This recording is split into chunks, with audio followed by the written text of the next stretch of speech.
Assalamualaikum warahmatullahi wabarakatuh.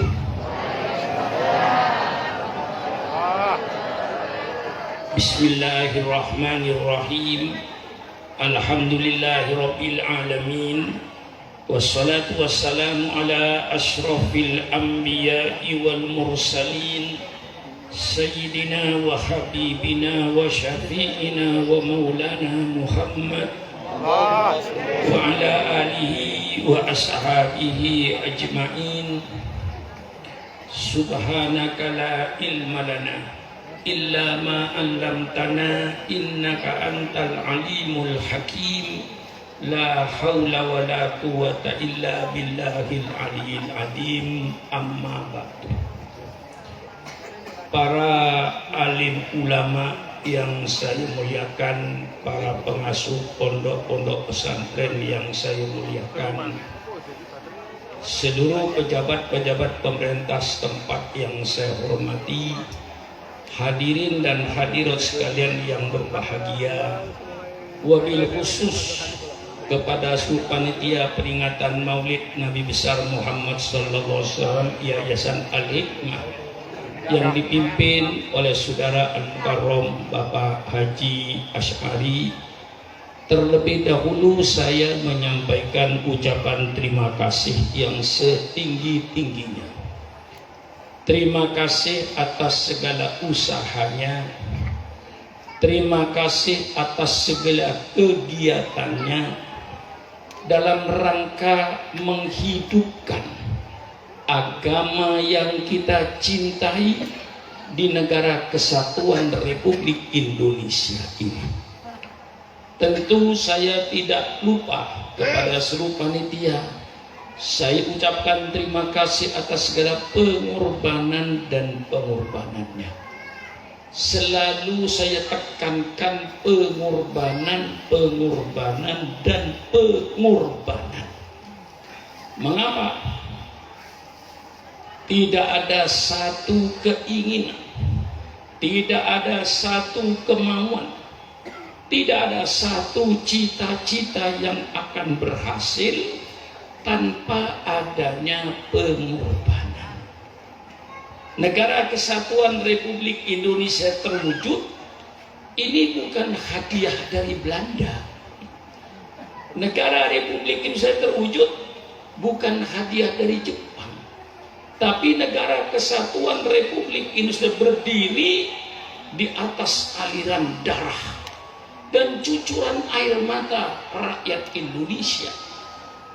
Berapa juta wanita yang menjadi janda, berapa juta anak yang jadi yatim karena bapaknya gugur di medan perang, baik melawan Belanda, melawan Jepang. Subhanallah, negara yang sangat mulia. Ini karena pengorbanan. Kalau tidak ada pengorbanan, tidak terwujud negara NKRI. Alhamdulillah, umat Islam yang terbesar bantuannya terhadap NKRI ini. Umat Islam dan para ulama yang mendirikan NKRI. Nggak usah diragukan umat Islam dan ulama ini. Gak pakai radikal-radikul. Kita sudah aman. Itu cuma kerjaan orang yang tidak punya kerjaan. Kita sejak dulu membangun bangsa ini. Kalau ada orang bertanya sama saya, siapa yang paling banyak pengorbanannya terhadap NKRI? Tolong pemerintah. Kalau pemerintah ingin tahu sebesar apa pengorbanan umat Islam terhadap NKRI, persilakan pemerintah adakan sensus kuburan. Tolong pemerintah adakan sensus kuburan, tapi bukan kuburan umum, Haji Rifai. Kalau kuburan umum nggak usah disensus. Taman Pahlawan itu sensus. Setiap kota kabupaten di Indonesia mesti ada taman pahlawannya. Tolong pemerintah, kalau ingin tahu jasanya umat Islam, adakan sensus kuburan. Pahlawan Sumeneb Sensos, Pamekasan, seluruh Taman Pahlawan. Tanya, siapa nama? Agama apa? Siapa nama? Agama apa? Siapa nama? Agama apa? Siapa nama? Agama apa? Saya yakin pemerintah 99% darahnya umat Islam yang membangun NKRI ini. Supaya mereka tahu. Gak usah dicurigai umat Islam ini. Sejak dulu toleransi. Gak ada umat Islam perang dengan gereja, gak ada. Di Sumeneb gereja ada. Tidak pernah umat Islam mengganggu umat Kristen yang ke gereja. Betul apa tidak? Sudah dulu. Tidak ada itu semuanya. Toleransi sudah berjalan ratusan tahun. Dan terbukti bahwa Islam itu toleransi. Saya yakin, Kiai, kalau seandainya Islam tidak toleransi, saya yakin gereja dari Sabang sampai Merauke 1 minggu rata dengan tanah. Maaf, kalau seandainya Islam tidak toleransi, tidak ada toleransi umat Islam ini. Dan yang membuat NKRI ini adalah para ulama. Catat pidato Soekarno ini. Kalau tidak karena ulama, tidak ada NKRI ini. Tidak ada. Saya buktikan. Ketika Bung Karno membentuk panitia kemerdekaan, sebanyak 60 orang gagal.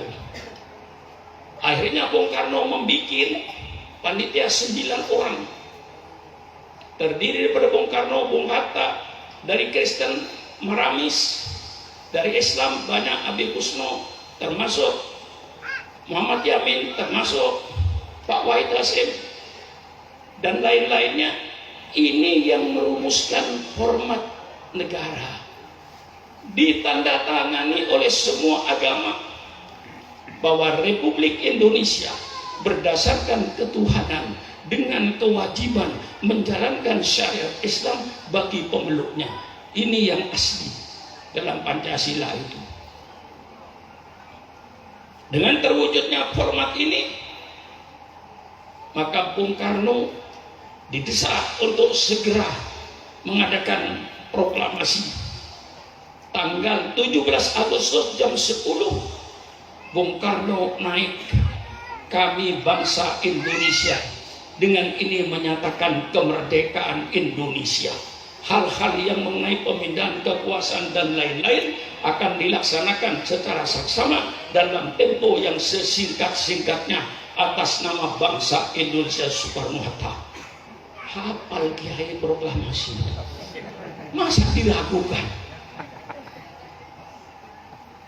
Masa diragukan?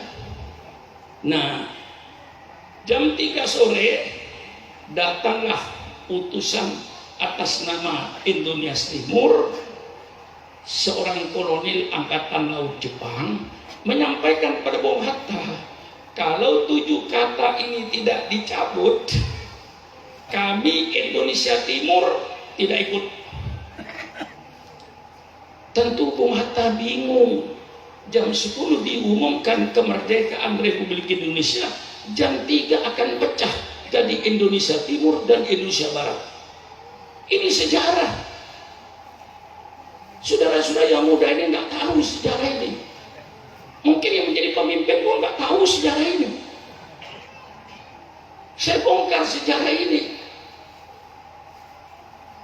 Tanggal 18 Agustus, Bung Hatta terpaksa mengumpulkan kembali 9 orang ini, minus Pak Wahid Hasim karena sudah pulang ke Jawa Timur, diganti dengan seorang tokoh dari Sumatera.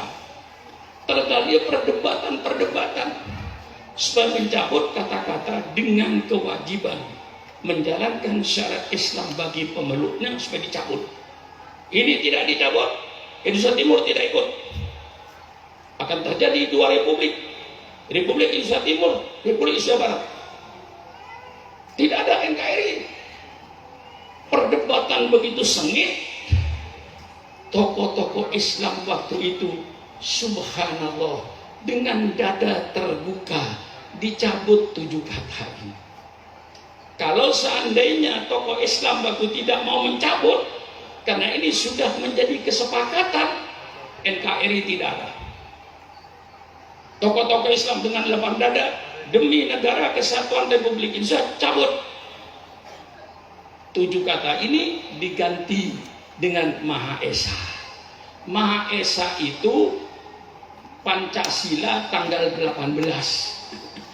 Pancasila tanggal 17 tidak seperti itu.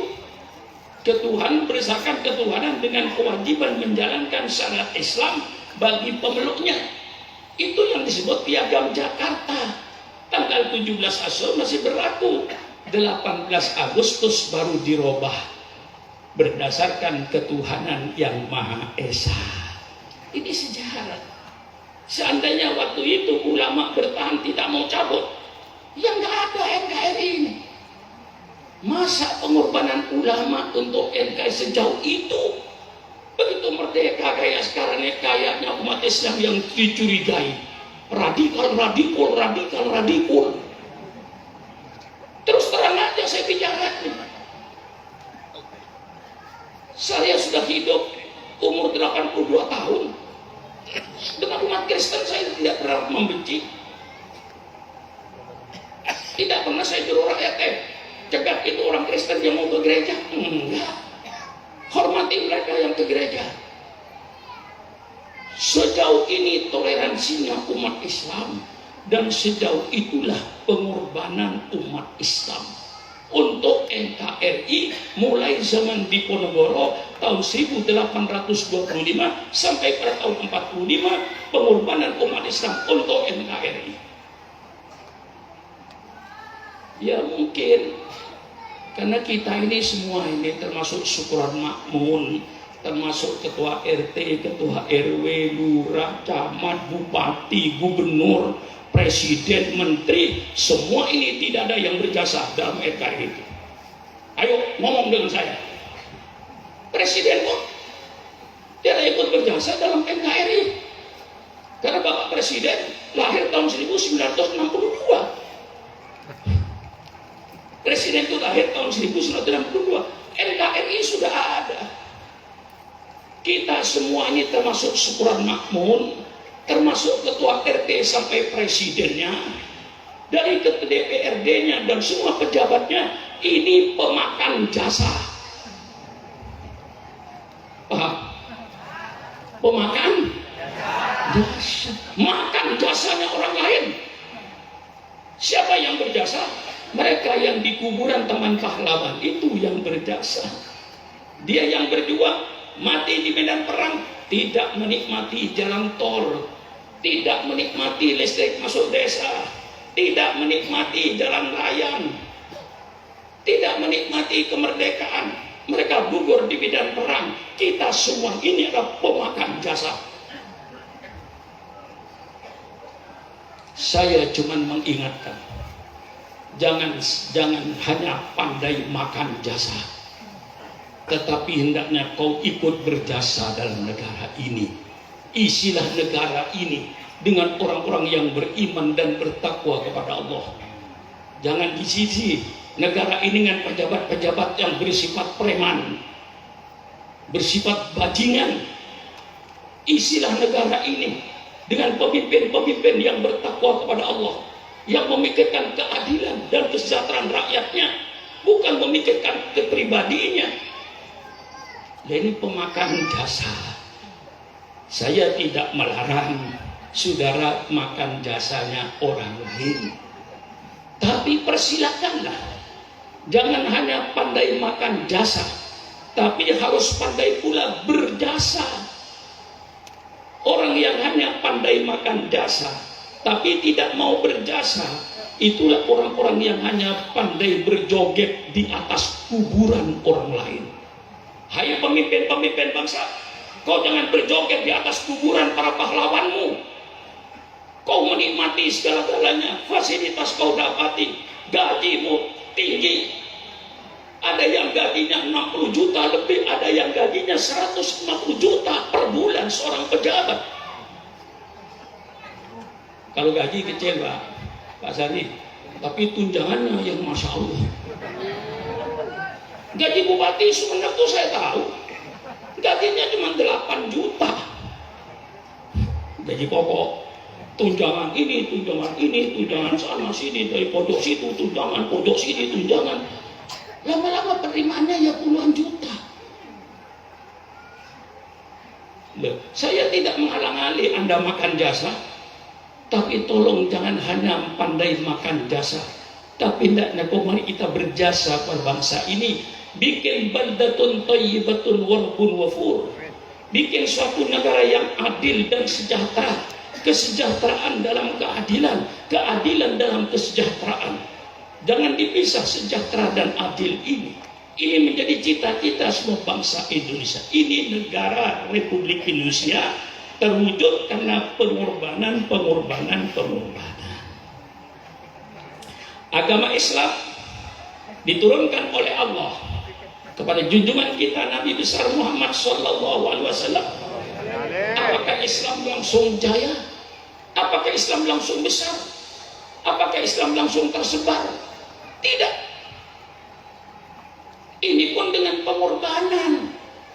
Rasulullah berdakwah pertama kali door to door, dari pintu ke pintu dia berdakwah, mengajak kerabatnya sendiri untuk beriman kepada Allah Subhanahu wa Ta'ala. Karena ancaman dari orang-orang kafir Quraisy, inilah penderitaan nabimu. Baru Rasulullah berdakwah terang-terangan setelah turun ayat fasda bima tu'mar wa a'rid anil jahilin. Sekarang saatnya kaum Muhammad sudah berdakwah terang-terangan, nggak usah takut dengan segala ancamannya. Tapi Rasulullah dengan para sahabat siap berkorban harta, siap berkorban jiwa, siap. Sehingga apapun yang dihadapi oleh Rasulullah dengan para sahabatnya, dia hadapi dengan tuntunan Allah Subhanahu wa Ta'ala. Diancam dengan pembunuhan, diintimidasi, disiksa. Sayyidina Bilal radhiyallahu an ditarik di padang pasir, telentang, perutnya dikasih batu, tangannya ditarik supaya kembali menjadi kafir. Sayyidina Bilal kokoh, ahad, ahad, ahad, Allah Maha Esa. Subhanallah. Begitu siksaannya. Ada yang dibunuh, tapi ternyata pengorbanan semacam itu, pembunuhan, kekerasan dan ancaman tidak mampu untuk memadamkan api Islam. Di mana di iman para sahabat api Islam mulai menyala untuk menerangi kota Mekah ini. Karena dengan kekerasan, dengan ancaman, dengan intimidasi tidak berhasil, kafir Quraisy merubah politiknya. Dengan politik embargo ekonomi, dibekot ekonominya Rasulullah. Di Ka'bah digantung peraturan seluruh bangsa Quraisy tidak boleh mengadakan hubungan dagang dengan umat Islam, khususnya di bidang pangan, supaya Nabi Muhammad dengan para sahabatnya mati kelaparan. Ini penderitaan nabimu. Inilah penderitaan nabimu, saya ceritakan. Maka ketika Irak diembargo oleh Amerika Serikat, saya katakan, hai bangsa Irak, bukan engkau yang pertama kali merasakan penderitaan embargo ekonomi. Nabimu 1400 tahun yang lalu merasakan bagaimana kekejaman kaum Quraisy dalam membekot ekonominya umat Islam ini. Ketika bangsa Libya dibekot ekonomi Amerika Serikat, saya katakan, hai bangsa Libya, bukan engkau yang pertama kali merasakan pahitnya embargo ekonomi. Nabimu 1400 tahun yang lalu merasakan bagaimana pahitnya dibekot ekonominya ini, khususnya di bidang pangan. Itu penderitaan nabimu.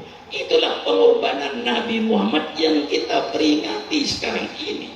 Bagaimana kita tidak cinta kepada Rasulullah yang menyelamatkan kita dari kegelapan dengan segala penderitaannya. Lain dengan syukuran makmun. Mau dakwah ke Sumenep, belum pidato sudah ditidurkan di hotel. Belum pidato disiapkan makanan oleh Pak Haji Asy'ari tadi di dalam itu. Disiapkan buah-buahan. Nabi mau dulu berdakwah ke Taif, bukan disodorkan pisang goreng, dilemparin batu Rasulullah itu sampai luka. Jibril turun, hai Muhammad, angkat tanganmu, minta kepada Allah. Kami seluruh malaikat-malaikat gunung ini siap untuk menggerakkan bukit-bukit di Taif ini untuk menghimpit kaum Taif ini. Apa kata Jibril ke Rasulullah Subhanahu wa ta'ala? Apa kata Rasulullah Sallallahu Alaihi Wasallam? Hai Jibril, bukan itu yang saya minta Jibril. Saya diutus kepada mereka. Kalau mereka mati semua, kepada siapa saya diutus? Allahumma hdi qaumi fa innahum la ya'lamun. Ya Allah, berikanlah petunjuk pada orang Taif ini, karena mereka itu sebenarnya menyakiti karena belum mendapat petunjuk. Berikanlah petunjukmu ya Allah. Itu jawaban Rasulullah pada orang yang menyakiti. Kalau saudara di Sumenep kira-kira gimana kalau ada yang menyakiti? Hah? Mungkin doanya macam-macam. Mudah-mudahan disambar beledek. Ya, kalau dia disambar beledek mati apa untungnya saudara? Tapi kalau dia dapat hidayah, saudara untung. Inilah Rasulullah. Dengan segala usaha gagal, embargo ekonomi tidak mampu memadamkan api Islam. Justru api Islam semakin menyala, semakin terang. Akhirnya kaum Quraisy merubah politiknya lagi. Ini saya ceritakan penderitaan Nabi. Kalau memuji Nabi sudah jelas, tapi ceritakanlah penderitaan Nabi Muhammad ini ketika menjalankan dakwahnya itu. Kafir Quraisy merubah lagi taktik politiknya dengan jalan damai. Abu Thalib pamannya didatangi oleh orang kafir Quraisy. Abu Thalib, kau pamannya Muhammad, tanya sama ponakanmu itu maunya apa dia? Kalau dia mau jadi raja, kami bangsa Arab siap mengangkat Muhammad jadi raja dengan syarat berhenti jadi nabi, berhenti berdakwah. Maka kiai hati-hati kalau ditawarkan jabatan. Betul atau tidak? Ya kalau kayak syukuran makmum ditawarin jabatan, berarti saya disuruh berhenti jadi kiai. Pak Sultan, sudah nggak usah jadi kiai lah, repot-repot. Saya jadikan menteri luar negeri. Begitu saja menteri luar negeri, otomatis langsung untuk pemberhentian kiai. Maka hati-hati kiai, jangan kau berhenti jadi kiai. Ini uswatun hasanah. Tanyakan Abu Thalib sama ponakanmu maunya apa? Mau jadi raja? Kami akan jadi raja dengan syarat berhenti jadi nabi. Abu Thalib tanya sama ponakan itu maunya apa? Kalau dia mau ingin menjadi orang kaya, kekayaan kami bangsa Arab kami kumpulkan, nanti kami serahkan sama Muhammad sehingga menjadi orang yang terkaya di kota Mekah ini dengan syarat berhenti jadi nabi. Abu Thalib tanya seponakan itu maunya apa? Kalau dia ingin kawin, kami kumpulkan anak perawan di kota Mekah ini. Ponakan mau kawin lah 1, 2, 3, 4, 5, 6, gak ada urusan sebanyak-banyaknya, asal berhenti jadi nabi. Kalau ditawarkan sama kiai sekarang kira-kira gimana Pak ya? Maaf kiai, kira-kira kalau ditawarkan kesyukuran makmum kira-kira gimana ya? Ini sejarah cuma berulang, nggak ada sejarah baru. Sejarah itu cuma ulangan aja, cuma berbeda format. Sejarah itu ulangan. Sekarang terulang lagi semacam itu. Maka hati-hati. Kalau kiai ditawarkan macam-macam jabatan, saya khawatir nanti setelah duduk di jabatannya jadi mantan kiai. Boleh pilih bekas bajingan atau bekas kiai. Hah? Saya kedua-duanya nggak mau. Saya nggak mau barang bekas. Tapi kalau ditimbang, mana lebih baik, bekas kiai atau bekas bajingan? Lebih bagus bekas bajingan. Tuh, yang nabu beduk tiap subuh itu dulu bajingan, tukang pemabuk. Dia istiqomah nabuh beduk tiap subuh dan sholat berjamaah di waktu, bekas bajingan. Tuh, yang minum-minuman di kafe itu, minuman keras itu bekas kiai dulu. Tapi insya Allah nggak ada lah bekas kiai itu, nggak ada bekas kiai, bekas ustadz nggak ada lah. Nah, cuma umpama ada. Lah ini saudara-saudara, ulangan. Begitu kekerasan gagal, embargo ekonomi gagal, dengan cara politik damai gagal. Akhirnya diadakan musyawarah di Darun Nadwah yang dihadiri oleh iblis berupa manusia. Bagaimana cara mengatasi gerakan Muhammad ini? Wa yamkuru bikallah liyuthbituka aw yaqtuluka aw yuhrijuka wa yamkurun wa yamkurullah wallahu khairul makirin. Ini ayatnya. Mereka mengadakan tipu muslihat, Masya Allah, kepada Nabi Muhammad. Bagaimana cara untuk menyetop gerakan Muhammad?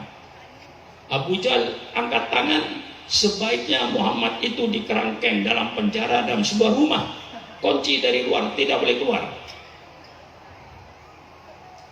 Iblis dalam tafsir Tabari yang berupa manusia mengatakan, ini pendapat berbahaya, tidak ada gunanya Muhammad di penjara. Sebab apa?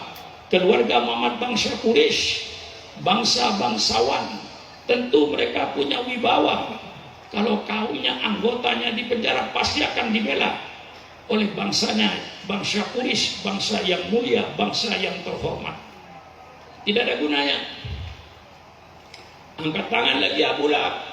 Kalau di penjara tidak ada gunanya, usir saja Muhammad ke luar negeri. Jangan ada di negeri kita di Mekah ini. Iblis berkata, ini lebih berbahaya lagi usul ini. Kalau Muhammad diusir ke luar negeri, liyuhrijuka dalam Al-Quran, diusir ke luar negeri. Kalau nanti di luar negeri Muhammad pengikutnya banyak, pasti negara kami akan diserang dari luar negeri. Bahaya usul ini. Di penjara tidak ada gunanya, diusir ke luar negara berbahaya. Satu-satunya Abu Jahal putuskan, kalau begitu lihat tulukah, bunuh saja Muhammad ini. Si iblis berkata, ini pendapat yang benar, bunuh. Diputuskan untuk dibunuh. Akhirnya semuanya suku Quraisy itu mengepung rumahnya Rasulullah dengan pedang terbuka, terhunus. Kata Abu Jahal, Muhammad keluar, potong leher, jangan kasih kesempatan untuk bicara. Subhanallah, subhanallah. Ini yang diderita oleh nabimu. Maka usikum wa iyaya binafsi bitaqwallah. Syukran makmun, nikmat berdakwah. Di mana-mana disambut di lapangan terbang, di Singapura, di Kuala Lumpur, di Brunei, di Indonesia, ditidurkan di hotel. Saya sadar bahwa kenikmatan yang saya rasakan sekarang ini adalah berdiri di atas penderitaan Nabi saya. Dan ini supaya disadari oleh ustadz-ustadz, kiai-kiai ini. Saudara sekarang nikmat, mempunyai pengikut, dicium tangannya, dihormati. Saudara, nikmat itu yang diterima sekarang ini Berarti nikmat di atas penderitaan nabimu 1400 tahun yang lalu. Supaya punya perasaan, supaya sadar. Nah, disinilah perasaan penderitaan Rasulullah. Jibril turun malam itu, wahai Muhammad, datang perintah Allah, malam ini kau tinggalkan kota Mekah ini, hijrah ke Madinah.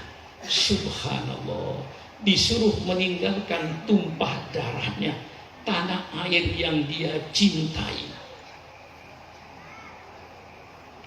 dalam keadaan dikejar musuh. Ya tentu dengan petunjuk Allah, Nabi Muhammad membaca qul huwallahu ahad, qul a'udzu bil falaq, qul a'udzu bin nas pada ayat kursi, kemudian waja'alna min baini aydihim saddaw wa min khalfihim saddaw fa arsalnahum fa hum la yubsirun. Ambil pasir ditabur, mereka tertidur. Rasulullah keluar dengan aman menuju rumahnya Abu Bakar Siddiq radhiyallahu anhu. Ada apa Rasulullah? Abu Bakar, malam ini saya dan kau diperintahkan oleh Allah untuk meninggalkan kota Mekah ini di tengah malam, diancam pembunuhan. Bagaimana perasaan nabimu ketika itu? Bagaimana perasaan sahabat Nabi Abu Bakar ketika itu? Tapi apa jawab Abu Bakar Siddiq radhiyallahu anhu? Kalau ini memang sudah perintah Allah ya Rasulullah, mari kita tinggalkan kota Mekah ini. Abu Bakar tidak mikirkan rumahnya, tidak mikirkan hartanya, karena cinta sama Rasulullah. Inilah satu-satunya sahabat, barangkali umat Islam, yang membuktikan sabda Rasulullah sallallahu alaihi wasallam, la yu'minu ahadukum hatta akuna ahabba ilaihi min malihi wa waladihi wa walidihi wan nasi ajmain. Tidak sempurna iman seseorang itu sehingga aku, kata Rasulullah, lebih dicintai olehnya daripada hartanya, daripada anaknya, daripada bapaknya, dan dari seluruh manusia yang ada. Ini hanya Rasulullah di atas segala kecintaan yang ada. Ini dibuktikan oleh Abu Bakar Siddiq radhiyallahu anhu. Dia tinggalkan kota Mekah, tidak peduli dengan rumah dan keluarganya, karena cinta Rasulullah. Rasulullah bersabda, almar'u ma'a man habba. Setiap manusia nanti akan bersama-sama dengan yang dia cintai. Malam ini kita berkumpul, meninggalkan tempat tidur kita yang mestinya malam ini tidur nyenyak, ditinggalkan untuk hadir memperingati lahirnya junjungan kita Nabi besar Muhammad karena cinta kepada Rasulullah. Insya Allah mudah-mudahan kita semua ini yang cinta Rasulullah, insya Allah nanti kita akan bersama-sama dengan Rasulullah SAW dan mendapat syafaatnya Rasulullah SAW. Ini yang menjadi harapan kita untuk membuktikan kecintaan kita. Maka selalu saya katakan pengorbanan. Umat Islam di Sumeneb, usikum wa iyaya binafsi bitaqwallah. Pilih satu antara dua, mau berkorban atau mau jadi korban. Korban. Pilih, tidak ada pilihan lagi. Mau berkorban atau mau jadi korban? Hah? Mana yang dipilih? Kalau Anda milih mau berkorban, mari kita berkorban. Alhamdulillah kita dalam hidup di NKRI ini, kita hidup dalam negara kesatuan Republik Indonesia, negara damai. Tidak perlu berkorban jiwa, cukup berkorban harta. Saya ajak seluruh Islam, tolong sisihkan sebagian kekayaan Anda, tolong sisihkan sebagian harta Anda untuk Islam. Saudara dagang sayur di pasar punya keuntungan katakan kecil 50.000, 5.000 untuk Islam, 45.000 untuk dirinya. Saudara jadi tukang, katakan tukang batu, bikin rumah. Satu hari saudara dibayar katakan 100.000 paling murah, mesti di atas 100.000. 1 minggu 6 hari 600.000. Tolong sisihkan tukang batu 20.000 untuk agama saya. Apa artinya 20.000 untuk agama saya? Tapi kalau seluruh umat Islam yang jutaan ini berbuat semua, akan jadi besar. Umat Islam yang kira-kira ya katakanlah di Indonesia 240 juta, yang 20 jutanya akan anggap tidak Islam. Kalau semua berpikir berkorban, yang jadi pegawai negeri, ya katakan, insya Allah sudah dikerjakan itu, Pak Jasari, sisihkan sebagian hartanya. Gaji saya 1 bulan sekian, 100.000 untuk Islam.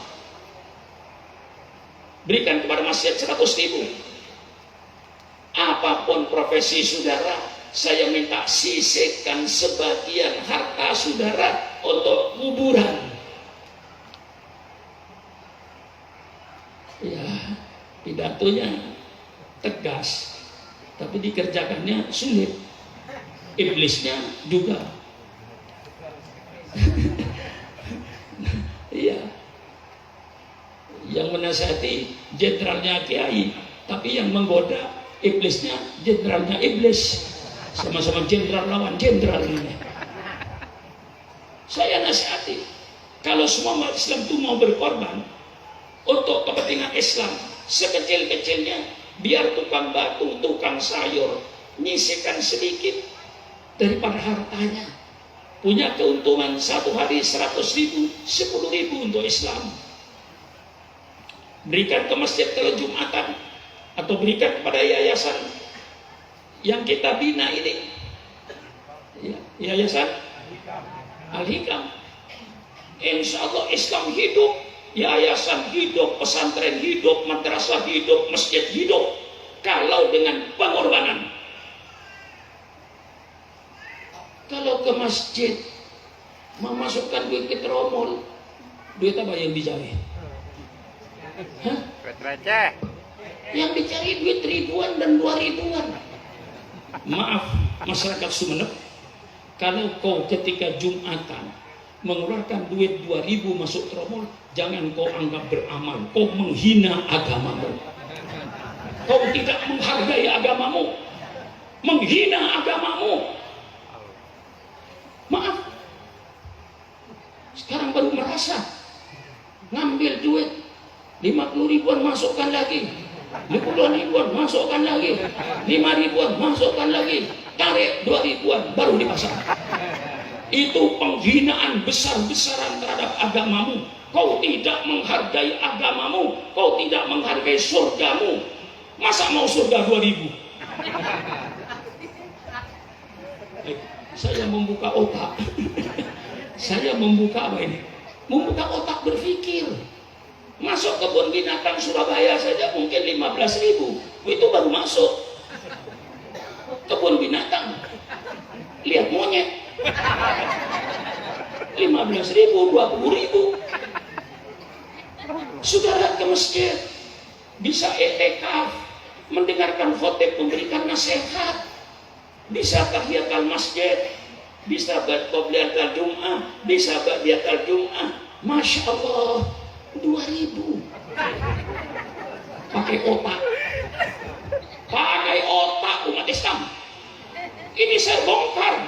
Saya ngomong untuk kepentingan Islam, agar Islam tidak menjadi umat pengemis. Bisa mandiri, masjid mandiri, pesantren mandiri, majelis taklim mandiri, tidak tergantung pada nasibnya orang lain, jangan diatur oleh orang-orang yang berduit, tidak independen. Iya, bagaimana? Terlalu kasar? Lanjut. Iya, orang Sumeneb itu lebih halus daripada orang Sampang. Bahasanya juga lebih halus, kayak tadi itu protokolnya itu, wah ini bukan bahasanya orang Sampang ini. Nah, ya saya tegas saja. Kalau semua Islam mau berkorban, tidak berkorban jiwa kok, cuma berkorban harta, dan itu untuk dimati di kuburan. Apalagi ibu-ibu itu, yang umurnya sudah 60 tahun, untuk apa pakai gelang emas? Enggak menambah cantikmu. Ya, kalau masih umur 20 tahun, 15, kiai 25 tahun, pakailah gelang emas, nambah cantik. Umur sudah 60 tahun. Pakai gelang emas. Mau ngapain?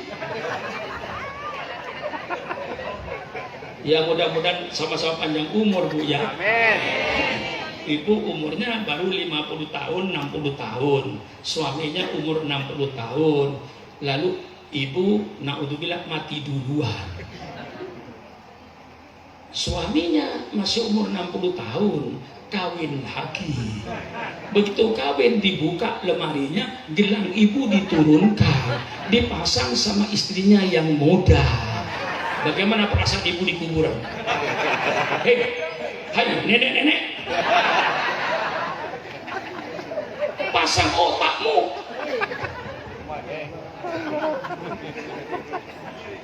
Kira-kira gimana di kuburan dia kira-kira? Gigit jari. Ya Allah, itu gelang saya. Itu kalung saya. Dimakan, dipakai oleh istrimu yang muda, ya Allah. Coba kau berikan kepada yayasan Al-Hikam. Coba berikan ke masjid, coba berikan ke pesantren, coba berikan ke madrasah. Ibu di kuburan tersenyum. Alhamdulillah, pahala saya dari masjid datang, dari majelis taklim datang, dari yayasan Al-Hikam datang, dari pondok pesantren datang ke kuburan pahalamu pada saat ibu di kuburan sendirian. Bagaimana? Sadar? Lepas gelangnya kalau sadar. Begitu dilepas gelangnya, pulang ke rumahnya.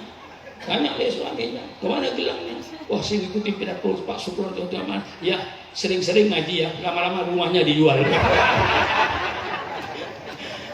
Nah ini saya cuma membuka otak, membuka pikiran Anda. Karena inilah perjuangan. Jangan berjuang ngomong, bicara. Buktikan dengan perbuatan, berkorban. Ya, alhamdulillah saya di Jakarta. Pesantren saya ada 3 tempat. Semuanya pesantren besar-besar saya. Gedungnya lantai 4 semua. Alhamdulillah. Sampai sekarang 1 rupiah pun tidak ada bantuan pemerintah. Padahal bangunan mungkin sudah lebih daripada 80 miliar. Kalau saya hitung semua. Karena saya ajak berkorban. Mari berkorban. Kalau tidak ingin jadi korban, hai masyarakat Sumeneb, berkorbanlah supaya tidak jadi korban. Kalau sudah jadi korban, tidak perlu berkorban lagi. Sudah jadi korban, mau apa? Ini saya ceritakan pengorbanan Rasulullah dalam rangka menerima agama dari Allah. Nabi Muhammad datang tidak membawa agama baru. Rasulullah datang tidak membawa agama baru. Rasulullah datang itu menyempurnakan agama yang sudah dibangun oleh nabi-nabi sebelumnya. Maka kalau sudah siapa yang membangun agama Islam, saudara menjawab yang membangun agama Islam Nabi Muhammad SAW. Tidak sempurna, bukan berarti salah. Tidak sempurna. Jawaban yang benar orang Sumeneb. Siapa yang membangun agama Islam? Agama Islam dibangun oleh 25 Rasul. Nabi Muhammad Nabi yang ke-25 untuk menyempurnakan, bukan membawa agama baru. Rasulullah tidak membawa agama baru. Agama Islam dibangun oleh 25 Rasul. Dan Islam hanya menurunkan satu agama, namanya agama Islam. Sebelum Allah menurunkan agama Islam, Allah ciptakan dulu siapa pelaksananya syariat Allah. Wa idh qala rabbuka lil malaikati inni ja'ilun fil ardi khalifah. Saya akan menjadikan khalifah di bumi ini sebagai wakil saya untuk melaksanakan syariat Allah. Diciptakan Nabi Adam dan keturunannya itu untuk melaksanakan syariat Allah. Kalau tidak ditiupkan Nabi Adam, siapa pelaksananya? Enggak ada. Diciptakan oleh Allah Nabi Adam dengan keturunannya nantinya sebagai pelaksana syariat Allah. Itu bukan Nabi Adam. Nabi Adam mengajak umatnya supaya beriman kepada Allah Subhanahu wa Ta'ala, sujud kepada Allah, bukan sujud kepada Nabi Adam. Dan Nabi Adam bersama-sama dengan umatnya sujud kepada Allah, pencipta alam semesta. Ini ajaran tauhid yang sudah dibangun semenjak Nabi Adam alaihissalam. Datang Nabi Nuh alaihissalam. Apa seruan Nabi Nuh sama dengan seruan Nabi Adam? Nabi Nuh hanya mengajak umatnya beriman kepada Allah, pencipta alam semesta, sujud kepada Allah, bukan sujud kepada Nabi Nuh. Dan Nabi Nuh bersama-sama dengan umatnya sujud kepada Allah. Islam. Datang Nabi Ibrahim alaihissalam. Apa seruan Nabi Ibrahim sama? Nabi Ibrahim berseru supaya umatnya beriman kepada Allah, sujud kepada Allah, bukan sujud kepada Nabi Ibrahim. Dan Nabi Ibrahim bersama-sama dengan umatnya sujud kepada Allah, pencipta alam semesta. Tauhid Islam. Datang Nabi Musa alaihissalam. Seruan Nabi Musa sama, mengajak umatnya beriman kepada Allah, sujud kepada Allah, bukan sujud kepada Nabi Musa. Dan Nabi Musa bersama-sama dengan umatnya sujud kepada Allah, pencipta alam semesta. Islam. Datang Nabi Isa alaihissalam, yang oleh saudara kita disebut Yesus Kristus. Ada yang menyebut Tuhan Yesus, ada yang menyebut anak Tuhan, dan seterusnya. Urusan mereka, persilakan keyakinan mereka. Tapi dalam Al-Quran, Nabi Isa alaihissalam seruannya sama seperti Nabi Musa, sama seperti Nabi Ibrahim, sama seperti Nabi Nuh dan nabi-nabi sebelumnya. Nabi Isa hanya mengajak umatnya supaya beriman kepada Allah, pencipta alam semesta, sujud kepada Allah, bukan sujud kepada Nabi Isa. Dan Nabi Isa bersama-sama dengan umatnya sujud kepada Allah. Islam. Datang junjungan kita yang kita rayakan malam hari ini, junjungan kita Nabi besar Muhammad sallallahu alaihi wasallam. Apa seruan Nabi Muhammad? Seruan Nabi Muhammad sama dengan seruannya Nabi Isa Yesus Kristus, sama dengan seruannya Nabi Musa, sama dengan seruannya Nabi Ibrahim, sama dengan seruan Nabi Nuh dan nabi-nabi sebelumnya. Nabi Muhammad berseru kepada umatnya agar beriman kepada Allah, pencipta alam semesta, sujud kepada Allah, bukan sujud kepada Nabi Muhammad. Dan Nabi Muhammad bersama-sama dengan umatnya sujud kepada Allah. Islam. Fondasinya sama, fondasi tauhid, la ilaha illallah Muhammadur Rasulullah wa ilahukum ilahu wahid. Ini fondasi agama Allah. Apa bedanya Pak Sukron? Tidak ada bedanya. Hanya syariat Allah itu diturunkan oleh Allah sesuai dengan perkembangan manusianya dan kebutuhan manusianya. Lalu Al-Quran diturunkan zaman Nabi Adam, tidak ada yang melaksanakan. Zaman Nabi Adam, syariat Islam sederhana. Pada zaman Nabi Adam tidak ada undang-undang nyolong. Mengapa zaman Nabi Adam tidak ada undang-undang nyolong? Karena tidak ada orang nyolong. Mengapa tidak ada orang nyolong? Karena tidak ada orang. Loh, betul nggak? Siapa yang mau nyolong zaman Nabi Adam? Tanah belum dikapling-kapling.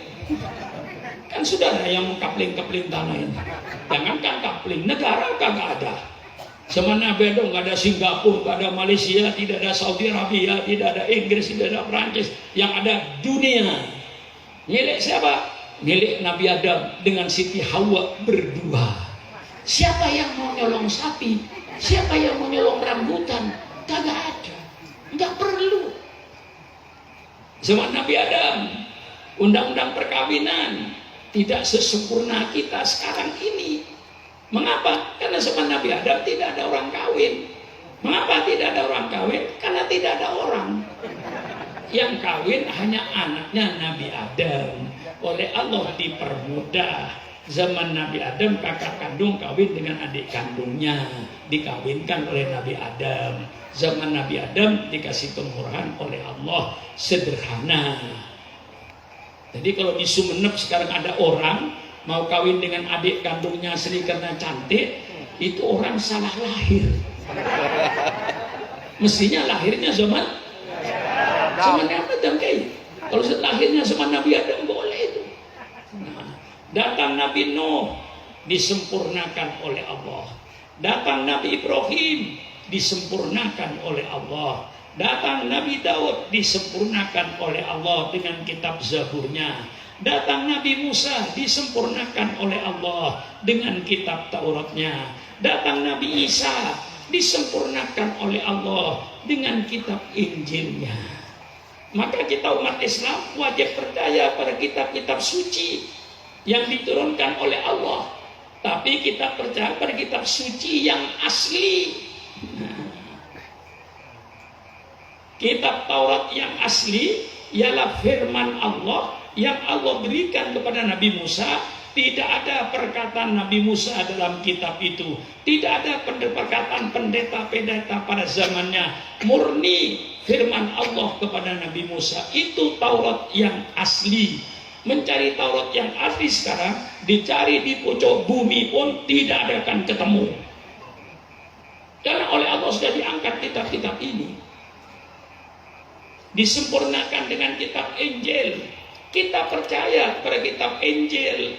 Injil yang mana yang kita percaya? Injil yang asli, yang firman Allah diberikan kepada Nabi Isa untuk disampaikan kepada umatnya, dan di dalamnya tidak ada perkataan Nabi Isa dan tidak ada perkataan pendeta-pendeta. Murni firman Allah. Itu Injil yang asli. Nah sekarang Injil itu jadi 5. 4 diatur oleh gereja. Injil Matius yang ditulis oleh orang yang bernama Matius, Injil Lukas yang ditulis oleh orang yang bernama Lukas, Injil Yahya yang ditulis oleh orang yang bernama Yahya, Injil Markus yang ditulis oleh orang yang bernama Markus. Redaksinya tidak sama. Ya itu urusan mereka lah. Kita tidak usah menyalahkan karena sudah menjadi keyakinan mereka. Satu Injil yang tidak boleh dibaca oleh gereja namanya Injil Barnabas. Injil Barnabas itu ditulis oleh orang yang bernama Barnabas. Mengapa dilarang? Karena isinya agak mirip dengan Al-Quran. Sudah saya baca dalam penyalipan Nabi Isa, itu persis sebagaimana di dalam Al-Quran. Tidak boleh dibaca, itu urusan dia. Jadi yang kita percaya yang mana Injil? Injil yang firman Allah. Nah setelah Al-Quran datang, ini semua diangkat oleh Allah, diganti dengan Al-Quran 30 juz. Nabi Muhammad, saya katakan Nabi penutup. Jadi umat Islam tidak usah gelisah.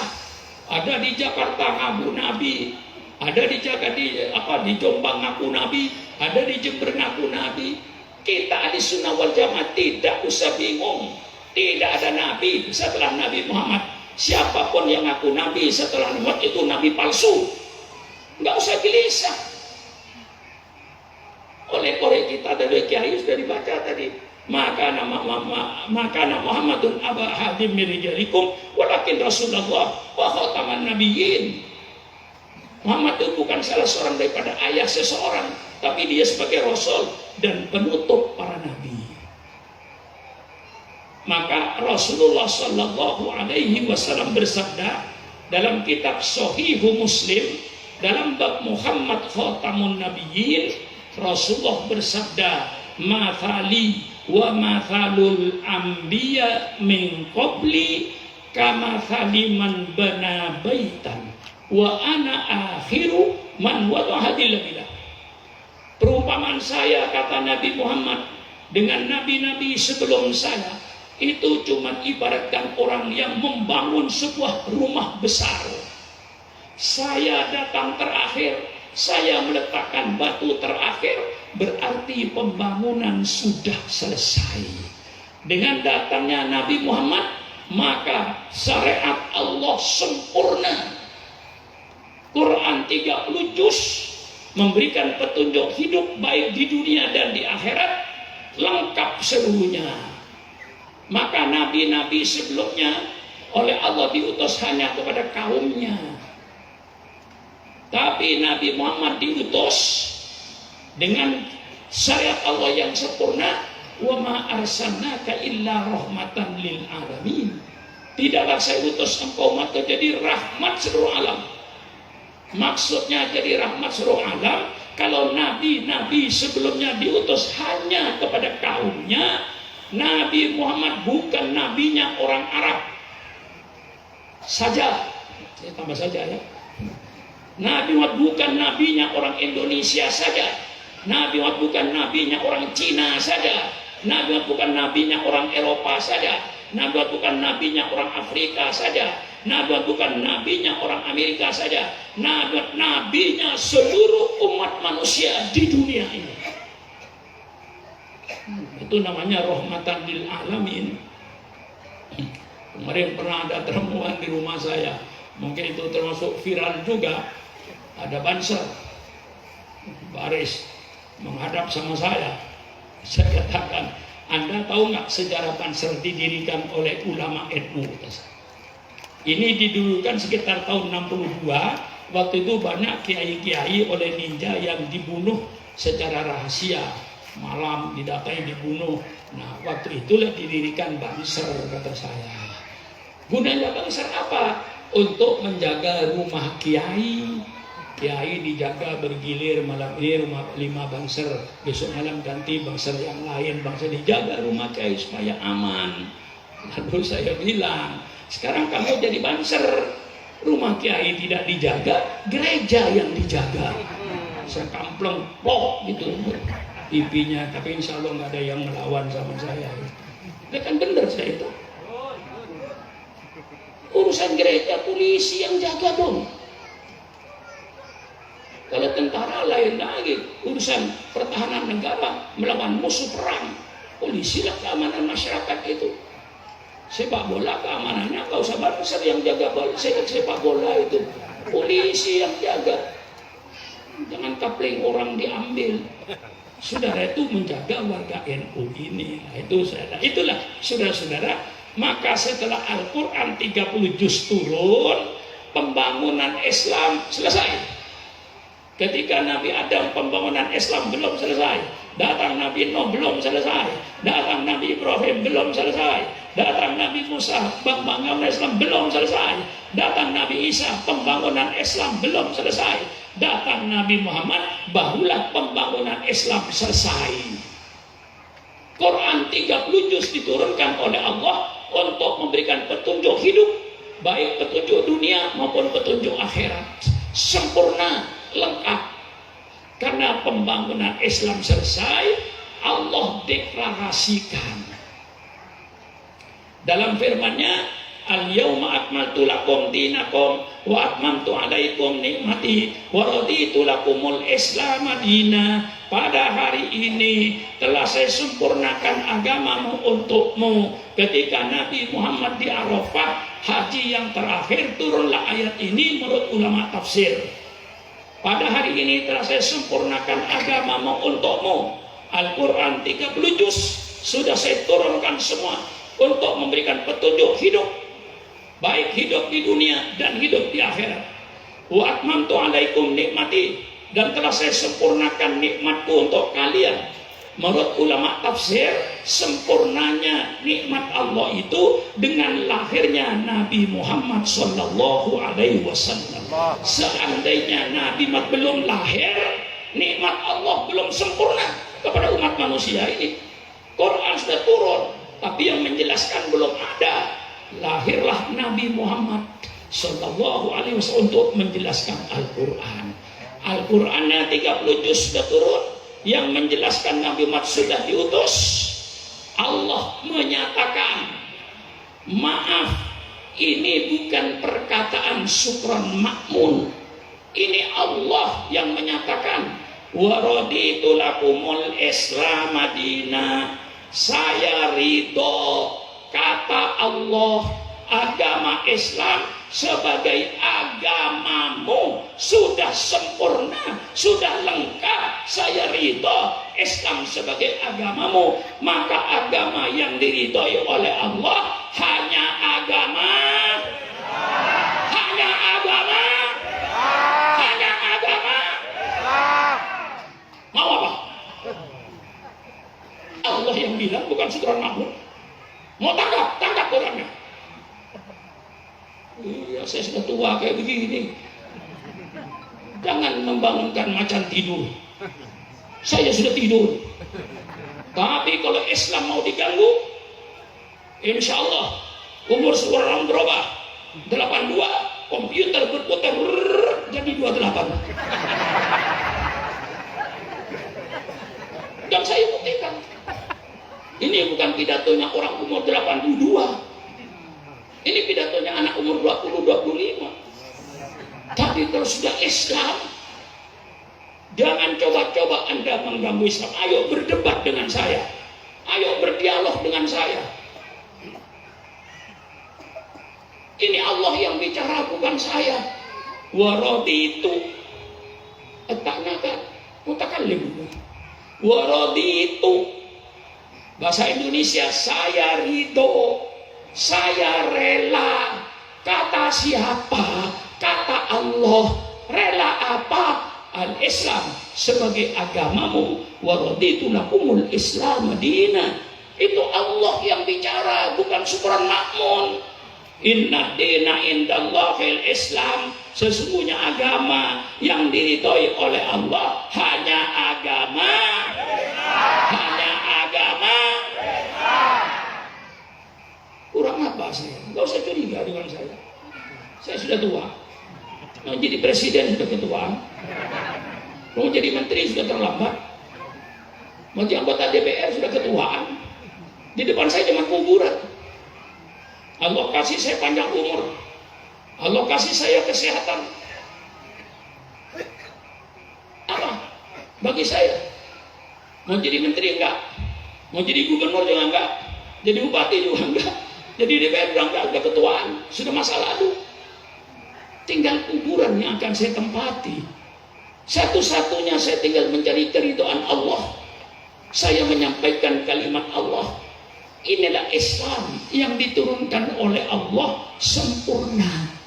Tapi walaupun kita fanatik kepada Islam, toleransi tetap ditanamkan oleh Islam.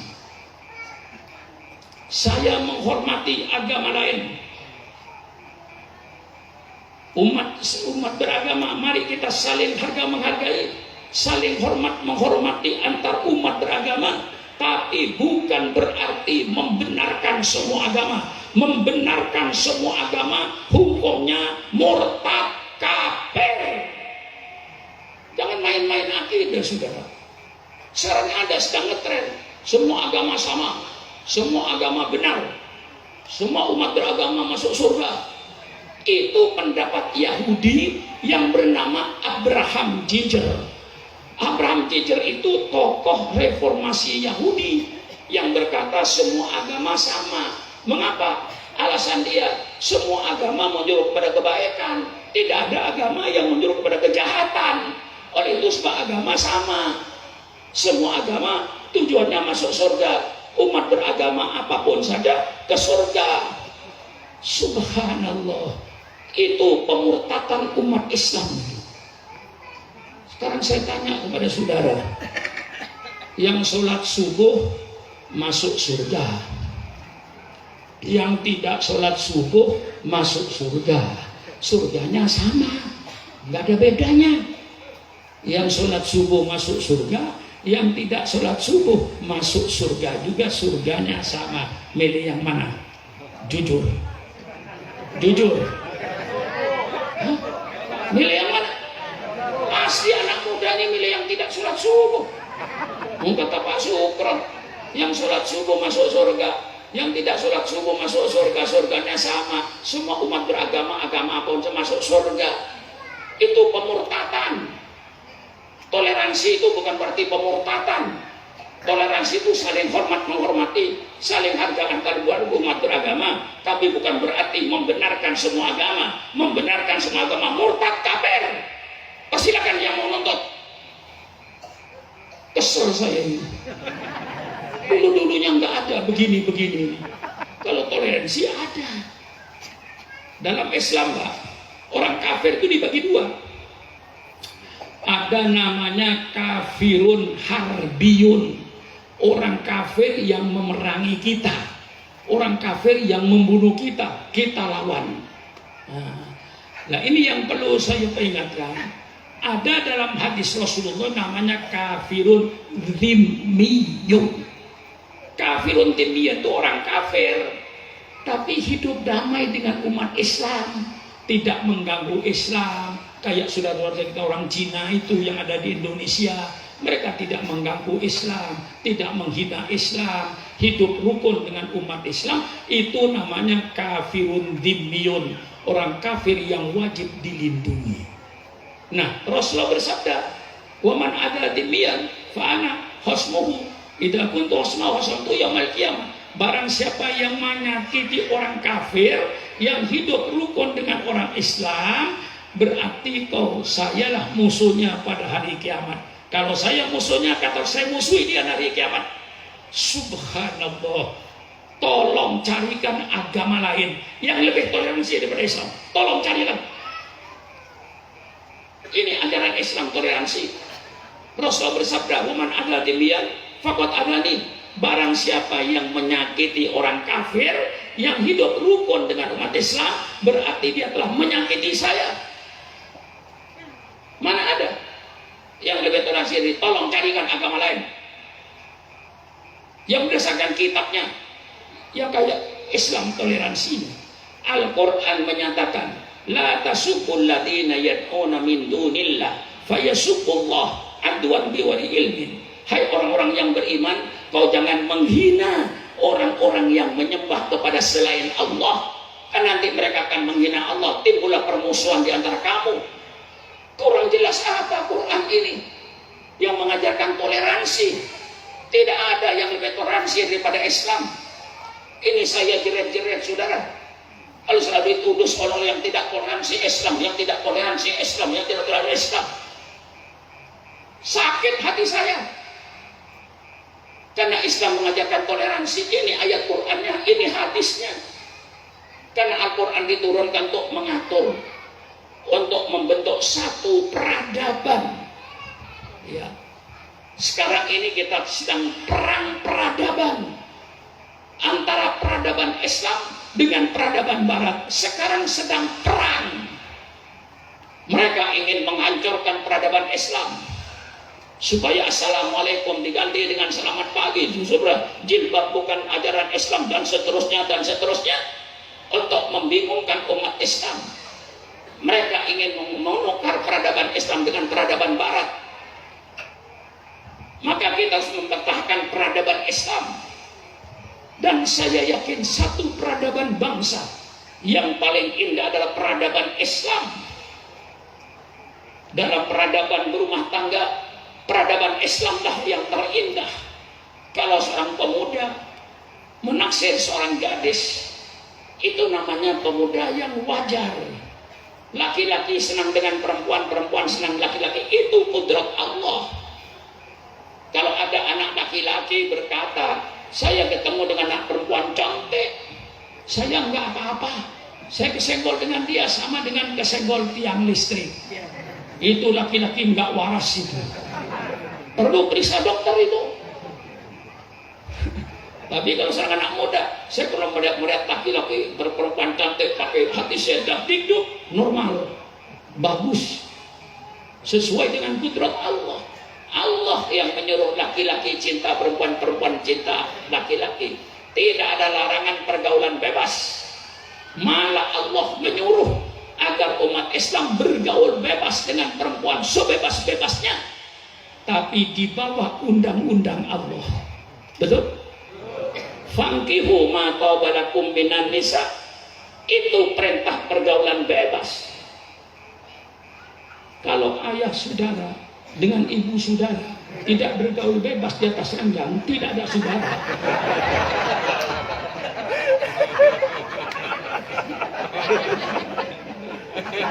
Nah, iya. Kalau ini ayah ini, saya nggak tahu siapa ayahnya. Kalau ayahnya dan ibunya ketika itu tidak bergaul bebas di atas tempat tidur, nggak ada saudara. Ini hasil pergaulan bebas ini. Syukran Makmun pun hasil pergaulan bebas. Ayah saya dan ibu saya setelah akad nikah dengan hukum Islam yang sah, tidurlah ayah saya dengan ibu saya di kamarnya dengan pergaulan bebas. Inilah Syukran Makmun, hasil pergaulan bebas. Tapi pergaulan bebas yang diridhoi oleh Allah dengan undang-undang perkawinan, bukan pergaulan bebas ala ayam, bukan pergaulan bebas seperti kambing. Bu, matanya melotot dipanggil nggak nyala. Maaf Bu ya, Bu, minta maaf saya di tempat saya Bu, kalau matanya melotot itu dipanggil nggak nyaut, itu namanya ikan asin Bu. Tahu ikan asin nggak Bu? Matanya melotot dipanggil nggak nyaut. Ibu matanya melotot dipanggil nggak nyaut, malah menakutkan itu Bu. Bu, tahu ayam nggak?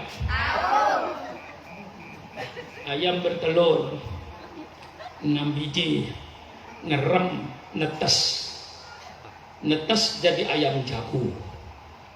Gede-gede anak ayam yang dijago itu gede-gede, ibu kandungnya dikawin. Kurang ajar nggak? Kurang ajar nggak?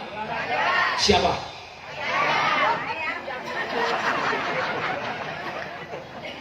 Kambing lahir perempuan, gede dikawin oleh bapak kandungnya sendiri.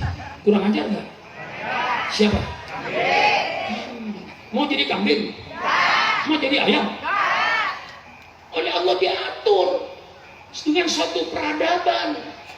Seorang wanita dicintai oleh seorang laki-laki, jawab seorang laki-laki, Kak, kalau kamu cinta sama saya, saya ada yang punya. Siapa yang punya kok? Ayah saya dan ibu kandung saya. Tanyakan ke situ, lamar. Disetujui lamarannya, kapan ketentuan akad nikahnya? Tentukan akad nikahnya. Akad nikah suatu peradaban yang indah. Bagaimana tidak? Ada kawin, ada perkawin, ada yang mengawinkan, ada yang dikawinkan, dan ada timbang terima ijab wal qabul, dan ada isyarat tanggung jawab yang bernama mahar. Ada saksi. Subhanallah, apa ada peradaban perkawinan yang lebih hebat dari peradaban Islam? Saya tantang. Ini peradaban Islam yang harus kita kembangkan, yang harus kita tawarkan ke bangsa ini, agar bangsa ini tidak jadi kambing, tidak jadi ayam. Setelah akad nikah yang sah, persilakan bergaul sebebas-bebasnya, tidak ada larangan. Rumah tangganya diatur, dibikin satu peradaban berumah tangga, mulai dari WC-nya diatur. Masuk WC, Allahumma inni a'udzubika minal khubuthi wal khaba'is. Masuk WC dengan kaki kiri, tuntaskan najis, jangan ada sisanya, baik yang cair maupun yang kental. Tuntaskan semua, keluarkan najis itu. Setelah najis keluar semua, sucikan. Islam punya peradaban supaya najis suci. Kalau najis itu berbau, hilangkan baunya. Kalau najis itu berwarna, hilangkan warnanya. Kalau najis itu ada rasanya, hilangkan rasanya. Seperti alkohol atau daging babi, sampai hilang rasanya, hilang warnanya, hilang baunya. Alangkah indahnya peradaban Islam dalam bersuci. Tolong carikan peradaban bersuci yang lebih indah daripada Islam. Kedua, alhamdulillahilladzi adaba'anil adab wa afani. Ya Allah, lancar buang air kecil, lancar buang air besar, Masya Allah. Kalau tidak lancar, keluar biaya. Betul apa tidak? Ngentot saja nggak bisa, perutnya kembung, pergi ke dokter di Sumeneb. Ya, udah diperiksa, bak, suntik, trek. Setelah disuntik, kata dokter 50.000. Keluar dari dokter, cuma ngentut, dus. Coba mengeluarkan kentut saja 50.000 biayanya. Lancar, alhamdulillah. Indah peradaban Islam ini. Mengapa Anda tidak mau peradaban Islam? Karena Anda tidak kenal Islam. Coba kenali Islam. Keluar, alhamdulillah, ada valid. Masuk dapur. Islam punya peradaban, Bu. Pernahkah ibu mencuci beras? Hah? Coba jawab, pernahkah ibu mencuci beras? Bilang pernah. Salah jawabannya itu. Kalau ibu saya tanya, Bu, pernah pergi ke Palembang? Bu, pernah pakai sekali. Nah, itu namanya pernah. Nyuci beras masa pernah gitu. Mesti jawabannya sering gitu loh, Bu. Bu, pernah nyuci beras, Bu? Lulus.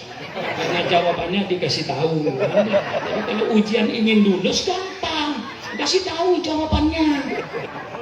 Betul atau tidak? Pernahkah ibu bertanya, hai beras, dari mana datangmu? Hah? Pernah tanya? Apa jawaban berasnya? Beras, dari mana datangmu? Tanya. Apa datang dari hasil ngerampok duit rakyat? Apakah hasil sogok menyogok, suap menyuap? Apa hasil menipu orang dengan ngurangin timbangan? Apakah dengan jalan riba yang diharamkan oleh Allah? Tanya, Bu, dari mana berasmu? Oh, beras ini dari gaji suami saya tiap bulan, halal. Beras ini dari mana? Oh, beras ini dari hasil tani, halal. Beras ini dari mana? Hasil dagang, tapi jujur, halal. La ta'kulu amwalakum bainakum bil batil. Jangan kau makan harta di antara kamu dengan cara yang batil, dengan cara yang haram. Kalau seandainya seluruh bangsa Indonesia dari Sabang sampai Merauke memakai peradaban Islam, tidak boleh ada rezeki yang lewat tenggorokannya, rezeki yang haram. Baru negara aman dari korupsi, aman dari suap menyuap. Tapi selama bangsa Indonesia yang penting kenyang, halal haram tidak peduli, hak batil tidak peduli, yang penting perut saya kenyang, jangan mengharapkan korupsi akan habis di Indonesia, akan apa subur di Indonesia. Benar pidato saya ini. Kalau bangsa Indonesia, apalagi pegawai negerinya, yang penting perut saya kenyang, halal haram tidak peduli, hak batil tidak peduli, yang penting perut saya kenyang. Oh, jangan diharapkan korupsi akan berakhir. Korupsi akan berakhir kalau sudah rakyat Indonesia berpikir jangan ada rezeki yang lewat tenggorokan saya, rezeki yang najis, rezeki yang haram, harus yang halal. Insya Allah korupsi habis di Indonesia, sogok menyogok habis, suap menyuap habis, ngurangin timbangan habis, penipuan habis. Kalau sudah rakyat Indonesia berpikiran yang saya makan harus rezeki yang halal, jangan yang haram, baru korupsi selesai. Bagaimana kira-kira? Kurang apa saya pidato begini untuk bangsa saya? Supaya bangsa saya selamat. Ya kalau dia pikirannya yang penting kenyang, halal haram tidak peduli, ya sampai kiamat korupsi subur. Ya atau tidak? Ini kalau seandainya peradaban dapur saja dipakai, aman negara ini. Ya, pemilihan umum itu Pak, biayanya ratusan triliun. Biayanya pemilu. Akhirnya kita pilih pemimpin dengan biaya yang begitu mahal. Setelah jadi pemimpin, digaji oleh rakyat. Maaf, semua pegawai negeri itu yang dimakan duitnya rakyat. supaya sudah berbakti kepada rakyat. Jadi pikiran pegawai negeri dan pemerintah itu pikirannya bagaimana menegakkan keadilan, bagaimana mensejahterakan rakyat. Itu pikirannya. Saudara digaji, saudara bergelimang dengan kenikmatan duit rakyat, baju saudara duit rakyat, rumah saudara duit rakyat, yang dimakan saudara duit rakyat. Satu-satunya kau berbaktilah kepada rakyatmu. Bagaimana masyarakat itu sejahtera, bagaimana tegakkan keadilan, jangan kedoliman. Habis-habisan saya bro. Karena saya tidak tega kalau negara ini morat-marit. Maka kalau ada kiai ngeritik pemerintah, itu kiai yang baik itu. Kiai yang tidak tega kalau pemerintahnya kepleset. Itu kiai yang sangat peduli. Mestinya kiai semacam itu dibayar. Digaji kiai yang ngeritik pemerintah itu supaya pemerintah selamat. Kalau tidak dia ngeritik, apa yang akan terjadi? Inilah kerjaan kiai. Membikin satu peradaban. Kalau peradaban dapur saja dilaksanakan untuk memberantas korupsi, laksanakan peradaban Islam, peradaban dapur, supaya yang dimakan rezeki yang halal, korupsi tidak ada, sogok menyogok tidak ada, suap menyuap tidak ada, menipu dalam perdagangan tidak ada, ngurangin timbangan tidak ada. Kalau peradaban Islam itu dilaksanakan. Masuk kamar makan, ada peradaban Islam. Begini bu, nanti kalau mau makan dengan suaminya, siapa yang ingat duluan bilang, kakak, apale, alhamdulillah kak, kinde ngakan. Pernah begitu? Pernah begitu? Alhamdulillah masih mau makan. Berapa banyaknya orang yang tidak mau makan? Persilakan malam ini Bapak keliling rumah sakit. Terus semakin Sumenep semuanya, rumah sakit Sampang Bangkalan, ribuan manusia tidak mau makan. Yang dimakan cukup. Susu ada, telur ada, pisang ada, nasi ada, tapi tidak mau makan. Ribuan manusia malam ini yang tidak mau makan. Saudara Pak Haji yang berkumis masih mau makan nggak? Baju hijau ini masih mau makan? Masih mau makan? Protokol masih mau makan? Saudara masih mau makan enggak?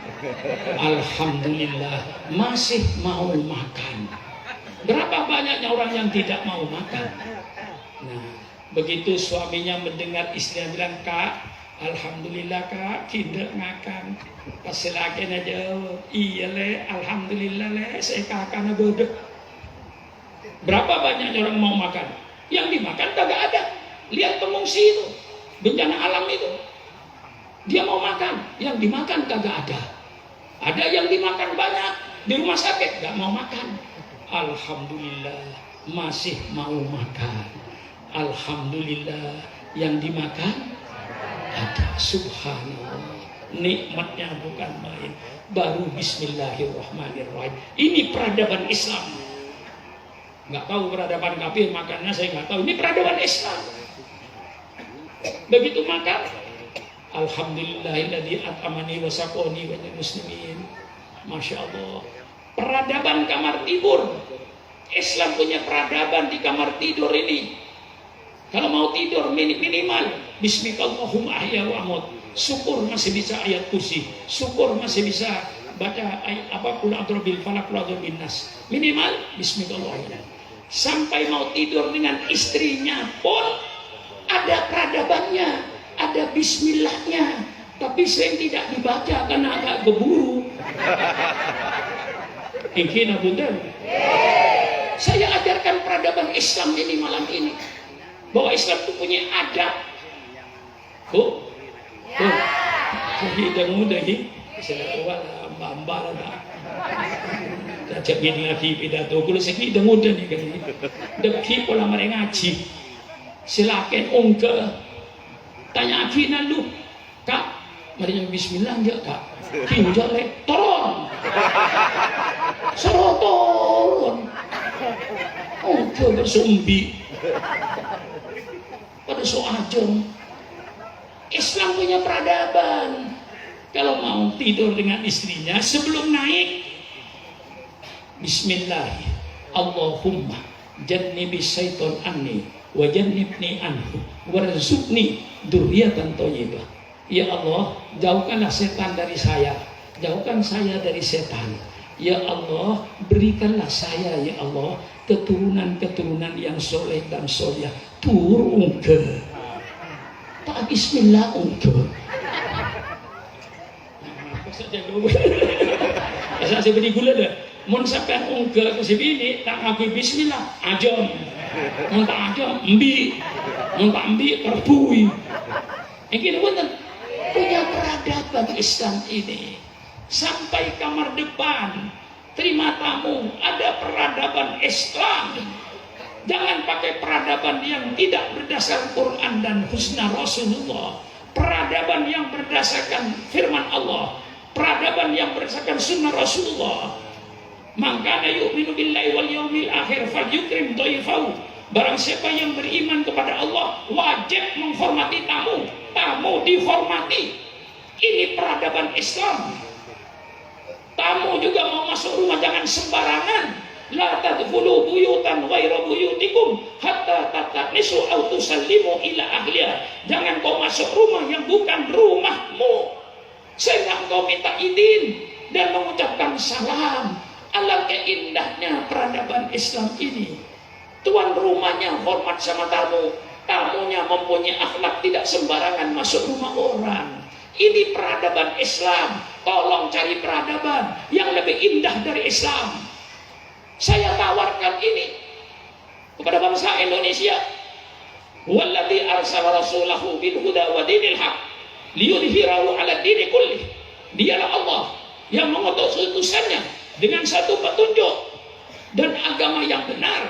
Untuk apa petunjuk Allah? Untuk agama Allah. Liyudhhirahu, agar kau perlihatkan, agar kau tawarkan, agar kau iklankan. Inilah peradaban Islam. Anda mau beli persilakan, tidak mau beli persilakan. Wa ma alaina illal balaul mubin.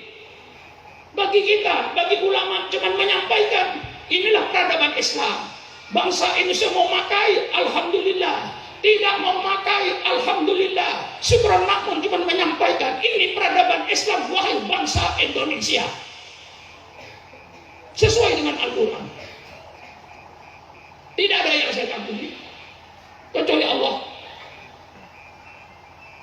Nah, ini yang di dalam Al-Quran, liyudhhirahu 'ala dini kullih, untuk diperlihatkan syariat Islam, jangan disembunyikan, perlihatkan.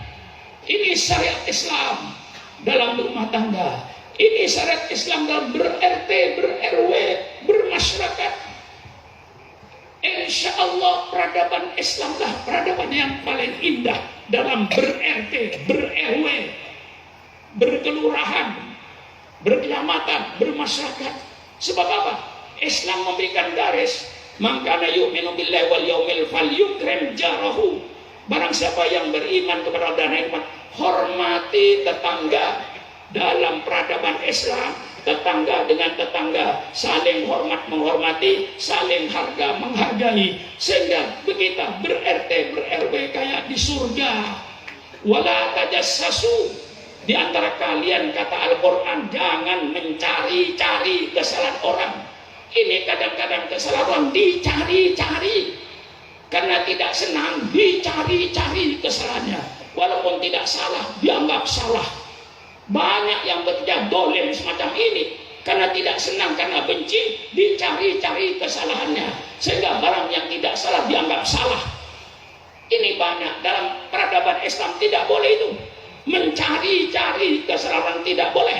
Tapi kalau mendapatkan orang salah, mari amar ma'ruf nahi mungkar. Mencari-cari kesalahan orang tidak dibenarkan dalam Islam. Alangkah hebatnya budaya ini, alangkah hebatnya peradaban ini.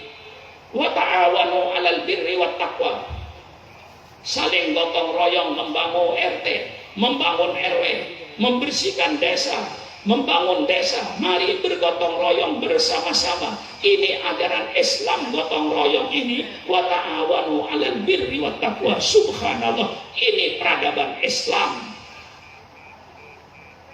Islam bicara soal ekonomi. Bicara Islam soal ekonomi supaya pelaku-pelaku ekonomi orang yang bermoral, orang yang berakhlak. Kalau seandainya fikih ekonomi Islam yang ada dalam kitab Fathul Qorib, yang ada dalam kitab Fathul Mu'in dilaksanakan oleh bangsa Indonesia, tidak perlu pemerintah membuat badan perlindungan konsumen, tidak perlu. Konsumen akan terlindungi dengan hukum Allah. Baca kitab Fathul Qorib, baca kitab Fathul Mu'in, itu peradaban ekonomi Islam dalam babul baik. Ada babul baik kan? Babul baik, babul syirka, babul hawalah, babul korot. Ya, lengkap dalam Islam itu. Tentang kooperasi, tentang penanaman modal. Kalau itu dilaksanakan kitab Fathul Qorib di Indonesia, tidak perlu pemerintah membuat badan perlindungan konsumen, konsumen terlindung. Seperti sekarang bisa online. Sekarang semakin nih ya, kan? Tanam puan di toko, tanam puan di gudang, tanam puan di pabrik, di HP, toju hidung bola.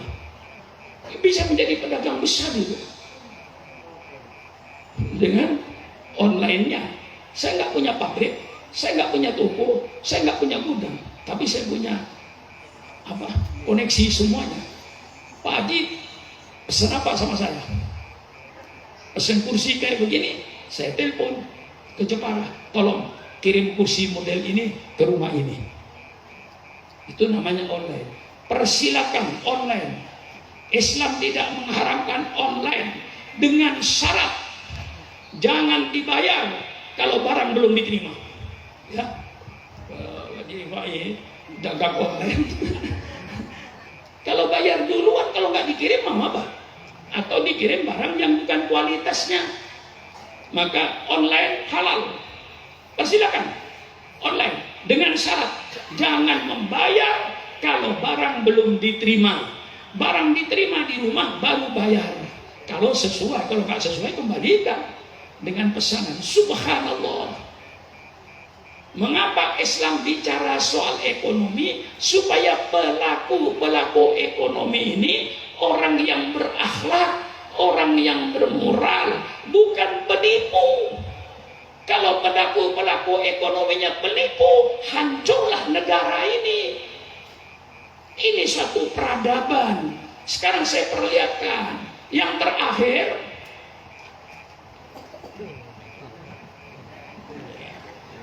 Sudah 2 jam lebih saya pidato sudah. Ya. Tapi ukuran saya pidato ini Pak Dirifai ya, ukurannya perempuan. Kalau perempuan sudah berdiri pergi, berdiri pergi, berdiri pergi, saya stop pidato. Tapi selama perempuan duduk anteng, tidak bergerak, insya Allah Supranawan nggak bergerak. Ayo adu. Ternyata nggak ada itu. Yang sampai di belakang itu yang bergerak, berdiri, pergi nggak ada. Padahal sudah 2 jam itu. Ukuran perempuan tuh ngaji paling 1 jam. Setelah 1 jam pantatnya panas sudah pergi dia. Ini nyatanya masih anteng itu, nggak ada yang bergerak. Terakhir, Islam bicara politik. Yang melarang kiai bicara politik itu dulu Belanda. Mengapa? Karena Belanda ingin menjajah Indonesia supaya tidak diganggu negara jajahannya. Maka kiai dilarang bicara politik, ngaji tidak boleh bicara politik, khutbah Jumat tidak boleh politik, tidak boleh politik. Itu Belanda. Kalau sekarang ini masih ada orang yang melarang kiai bicara politik, itu berarti sisa-sisanya Belanda. Sisa-sisa Belanda. Londo ireng. Lah iya. Para ulama kalau cinta negara, cinta bangsa, bicara politik, Supranamun yang nyuruh. Kalau kiai cinta bangsa, cinta negara, bicara politik, tapi politik Al-Quran kiai, politik sunnah Rasulullah, bukan politik kayak sekarang ini. Politik yang penuh dengan hoax, penuh dengan kebohongan, penuh dengan pencitraan. Jangan percaya pada pemimpin-pemimpin yang membuat rencana pencitraan. Itu pemimpin munafik. Pencitraan tidak usah dibikin, akan datang dengan sendirinya, tergantung dengan perbuatan pemimpin itu sendiri. Betul apa tidak? Perbuatannya baik kepada rakyat, tentu pencitraannya akan baik. Jangan dibikin-bikin, jangan pura-pura merakyat, pura-pura sederhana. Setelah jadi presiden, sepatunya pesannya ke Prancis. Misalnya, sebelum jadi presiden masuk serokan. Saya dikatakan merakyat. Ini semuanya munafik-munafik itu. Pencitraan tidak usah, akan datang dengan sendirinya. Maka ini Islam bicara soal politik. Kiai-kiai dikibuli. Apa dikibuli? Ecok-ocok. Kiai ecok-ocok. Kiai nggak usah berpolitik Pak Kiai. Politik itu kotor Pak Kiai. Pak Kiai bersih.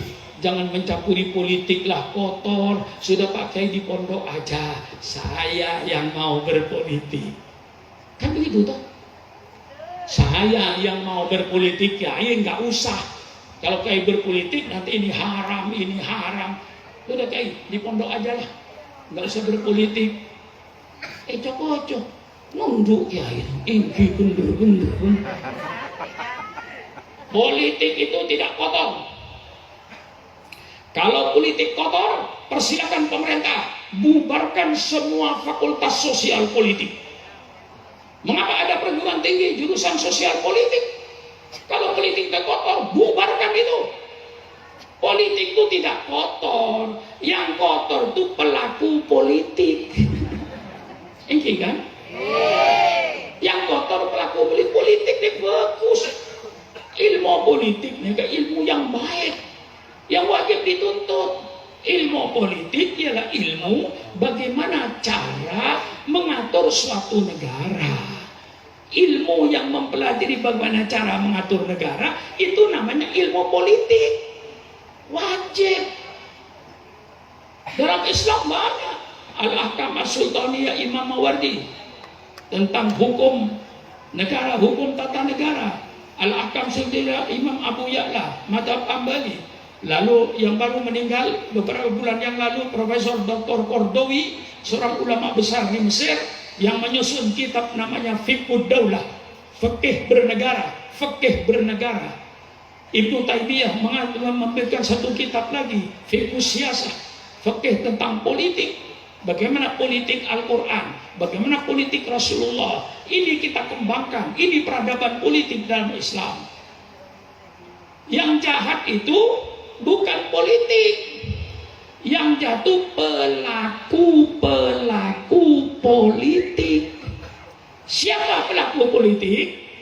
Supaya rakyat tahu, pelaku politik itu mulai wali kota, bupati, gubernur, presiden, DPRD, DPR pusat, pejabat tinggi negara. Itu namanya pelaku politik. Lah itu yang banyak jahat. Berapa puluh gubernur yang masuk penjara? Berapa puluh bupati se-Indonesia yang masuk penjara? Berapa ratus anggota DPR yang masuk penjara? Itulah mereka pelaku politik yang jahat. Oleh sebab itu, mari kita bicara politik Al-Quran, supaya pelaku politik orang yang berakhlak, pelaku politik orang yang bermoral. Inilah sebabnya Islam bicara politik. Mana ayat politik itu? Innallaha ya'murukum an tu'addul amanati ila ahliha wa idza hakamtum bainan nas an tahkumu bil adli. Ayat 100% ayat politik. Allah memberikan merintah kepada kalian agar kepercayaan itu diserahkan kepada ahlinya. Kepercayaan itu apa? Jabatan. Jangan sembarangan mengangkat ketua RT, jangan sembarangan mengangkat ketua RW, jangan sembarangan mengangkat kepala desa atau lurah, jangan sembarangan mengangkat camat, jangan sembarangan mengangkat bupati, jangan sembarangan mengangkat gubernur, jangan mengangkat presiden, jangan sembarangan mengangkat menteri, jangan sembarangan mengangkat DPR, jangan sembarangan memberikan tugas pejabat-pejabat negara. Pilih.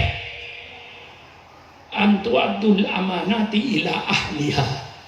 Berikanlah jabatan ini kepada ahlinya yang profesional supaya tidak hancur. Dalam hadis politik Rasulullah ditanya, Rasulullah bersabda, "Idza du'iatil amanatu fantadirisa." Apabila kepercayaan ini sudah hilang di tengah-tengah bangsa, rakyat tidak percaya pada pemimpinnya, pemimpin tidak percaya pada rakyatnya, antara instansi saling curiga mencurigai. Kalau sudah kepercayaan hilang di antara bangsa itu, tunggulah hancurnya bangsa itu. Lalu Rasulullah ditanya dalam hadis politiknya, wa kaifa ida'atuha ya Rasulullah, bagaimana hilangnya kepercayaan Rasulullah? Kok bisa hilang amanah ini? Bagaimana hilangnya amanah? Rasulullah jawab, idza wusidal amru ila ghairi ahlihi fantadirus sa'ah. Apabila urusan ini diserahkan pada orang yang bukan ahlinya, tunggulah hancurnya bangsa itu. Ini 100% hadis politik. Ya, gimana? Kok sepi? Cuman saya ya yang dikasih kesempatan bicara. Akhirnya sepi. Nah ini sebabnya. Supaya pelaku-pelaku politik orang yang berakhlak, jangan sampai tidak bermoral. Ya saudara, contoh yang sekarang ini tidak saya sebut, sudah pangkatnya seorang jenderal, bintangnya 2, kok tega membunuh ajudannya yang cinta kepada dia, yang menjaga dia setiap hari. Dan mana moral itu? Nah itu pelaku politik itu. Jadi kalau politik tidak jahat, yang jahat tuh pelaku. Islam tidak jahat. Tapi kalau saya tanya, Pak Haji, di Sumeneb ada nggak orang Islam nyolong sepeda motor? Ada, gitu. Jangan bilang banyak, saya tersinggung. Kalau sudah bilang banyak, saya tersinggung. Ada gitu. Di Sumeneb ada nggak orang Islam yang nyolong sepeda motor? Ada. Apakah Islam jahat? Tidak. Apakah Islam jahat? Tidak. Islam tidak mengajarkan itu. Apakah kan ada orang Islam yang nyolong sepeda motor Islam jahat? Tidak. Itu oknumnya orang Islam. Bedakan Islam dan orang Islam. Orang Islam yang merampok ada, orang Islam yang tidak jujur ada, tapi Islam tidak nyuruh tidak jujur. Politik bagus, yang tidak bagus pelaku-pelaku politiknya. Maka supaya pelaku-pelaku politik ini orang yang berakhlak, kita punya RT yang berakhlak, RW yang berakhlak, lurah yang berakhlak, camat yang berakhlak, bupati yang berakhlak, wali kota yang berakhlak, gubernur yang berakhlak, presiden yang berakhlak, menteri yang berakhlak, anggota DPR-nya berakhlak, semua dengan akhlakul karimah. Indahnya negara ini kalau dipimpin oleh orang-orang yang tidak bermoral. Hancurlah negara ini kalau dipimpin orang-orang yang berjiwa preman, berjiwa bajingan. Ini sebabnya Islam bicara politik, supaya pelaku politik ini orang yang berakhlak. Innama bu'ithu liutammima makarimal akhlak. Wa idza hakamtum bainan nas an tahkumu bil adli. Kalau kau menetapkan hukum di antara manusia, tetapkan hukum yang adil. Subhanallah. Jangan berbuat dolim pemerintah. Mari pemerintah saya ajak berbuat adil. Pemerintah yang adil nanti akan dapat perlindungan dari Allah. Sab'atun la yadilul yawma illa dilluh. Nanti ada 7 golongan yang akan mendapat perlindungan dari Allah, yang ketika tidak ada perlindungan kecuali perlindungan Allah. Siapa 7 golongan itu? Pertama kali Rasulullah menyebut al-imamul adil, pemimpin yang adil nanti akan dilindungi oleh Allah. pada hari kiamat. Subhanallah. Jangan sampai berbuat tidak adil. La yajrimannakum sana'anu qaumin ala alla ta'dilu i'dilu. Janganlah karena kau benci kepada satu kelompok kemudian mendorong kau untuk tidak buat adil, walaupun kelompok itu tidak salah, dikatakan salah untuk dimasukkan penjara, padahal tidak salah. Ini suatu perbuatan yang dilarang dalam agama. Jelas? La yajrimannakum sana'anu qaumin ala alla ta'dilu i'dilu. Jangan karena kebencianmu pada satu kaum, pada satu kelompok, sehingga kau berbuat tidak adil pada kelompok ini, biar tidak salah dia dimasukkan ke penjara. Tapi yang salah karena kelompoknya tidak dimasukkan penjara, itu namanya tidak adil. Ini semuanya ayat politik. Masih banyak ayat politik itu. Mayyastar'illahu rakyatan yamutu yauma yamutu wa wasal li rakyati haramatu 'alal jannah. Barang siapa yang Allah jadikan pemimpin, kemudian pemimpin itu mati, di tengah-tengah mati dia sedang menipu pada rakyatnya. Pemimpin yang mati dalam keadaan nipu rakyat, haramallahu 'alaihil jannah, haram bagi pemimpin itu masuk surga. Apa ini tidak hadis politik? Maka kita doakan ya, pemimpin-pemimpin yang belum memenuhi janjinya ketika kampanye, tolong ya Allah jangan dicabut dulu nyawanya. Amin. Kalau dia nanti sudah memenuhi janjinya, yang dulu ketika berjanji 1, 2, 3, kalau sudah dipenuhi janjinya, mau mati, matilah kau. Tapi sebelum memenuhi janjinya, kita doakan jangan mati dulu. Kasihan. Karena pemimpin yang mati, yang belum memenuhi janjinya, haram masuk surga itu. Alangkah indahnya politik Islam ini. Man waliya min amri ummati fasaqqa alaihim fasquq alaih. Barang siapa yang memegang pimpinan, barang siapa yang memegang urusan umatku, kemudian mempersulit urusan umatku, pemimpin yang semacam itu nanti akan dipersulit oleh Allah di padang mahsyar pada hari kiamat. Politik. Siapa yang bilang bukan hadis politik?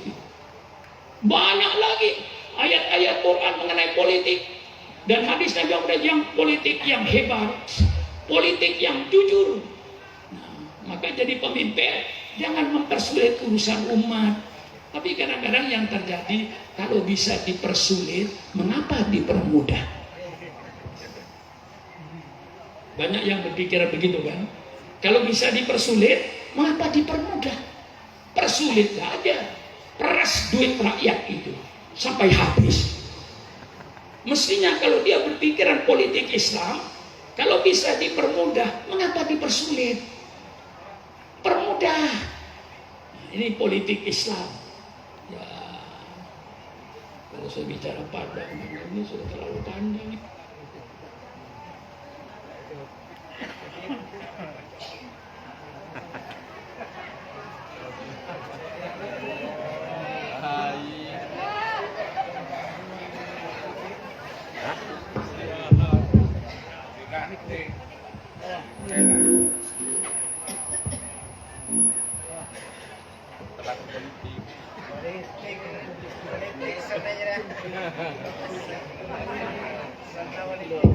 Baterainya yang kalah.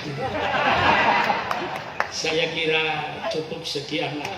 Walaupun ibu masih tenang, ya saya terima kasih ketenangan ibu-ibu yang tidak bergeser di tempat duduknya, juga bapak-bapak yang semuanya sampai akhir.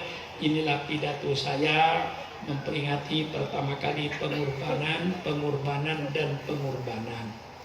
Hargailah jasa orang lain, jangan hanya pandai makan jasa tapi tidak mau berjasa. Itulah orang yang pandai berjoget di atas kuburan orang lain. Kemudian kesulitan pengorbanan Rasul dengan para sahabatnya untuk mewujudkan peradaban Islam. Baik peradaban Islam dalam berumah tangga, peradaban Islam di dalam bermasyarakat, peradaban Islam dalam berekonomi, peradaban Islam dalam berpolitik, insya Allah, karena peradaban itu datang dari penciptanya Allah Subhanahu wa Ta'ala. Insya Allah peradaban yang terbaik di permukaan bumi ini menurut pendapat saya. Kalau orang berkata peradaban barat yang bagus, ya persilakan. Peradaban pergaulan bebas tanpa hukum, ya persilakan. Tapi saya menganggap peradaban yang sangat indah adalah peradaban Islam. Jadi jangan sampai salah isu. Islam melarang pergaulan bebas laki-laki perempuan. Kalau Islam melarang laki-laki bergaul bebas dengan perempuan, berarti tidak ada kita. Jadi Bapak mengakulah, saya mengaku bahwa saya ini hasil pergaulan tapi di bawah hukum Allah. Bukan pergaulan bebas kayak ayam, kayak kambing. Inilah barangkali yang saya sampaikan. Terima kasih pada pejabat pemerintah setempat. Terima kasih kepada panitia. Sekali lagi, mudah-mudahan di dalam hadis Rasulullah, man ahya sunnati inda fasadi ummati falahu mithlu ajri syahidin. Barang siapa yang menghidupkan sunnahku di tengah-tengah kerusakan umatku, maka pahalanya sama dengan pahalanya orang yang mati syahid di medan perang. Mudah-mudahan seluruh panitia mendapatkan pahalanya orang yang mati syahid di medan perang. Karena kita menghidupkan Islam dengan peringatan Maulid, dengan peringatan Isra Mi'raj, dengan surat berjamaah, dengan yayasan-yayasan Al-Hikmah yang diisi dengan pengajian-pengajian, itu dalam rangka menghidupkan agama Islam di negara kesatuan Republik Indonesia ini.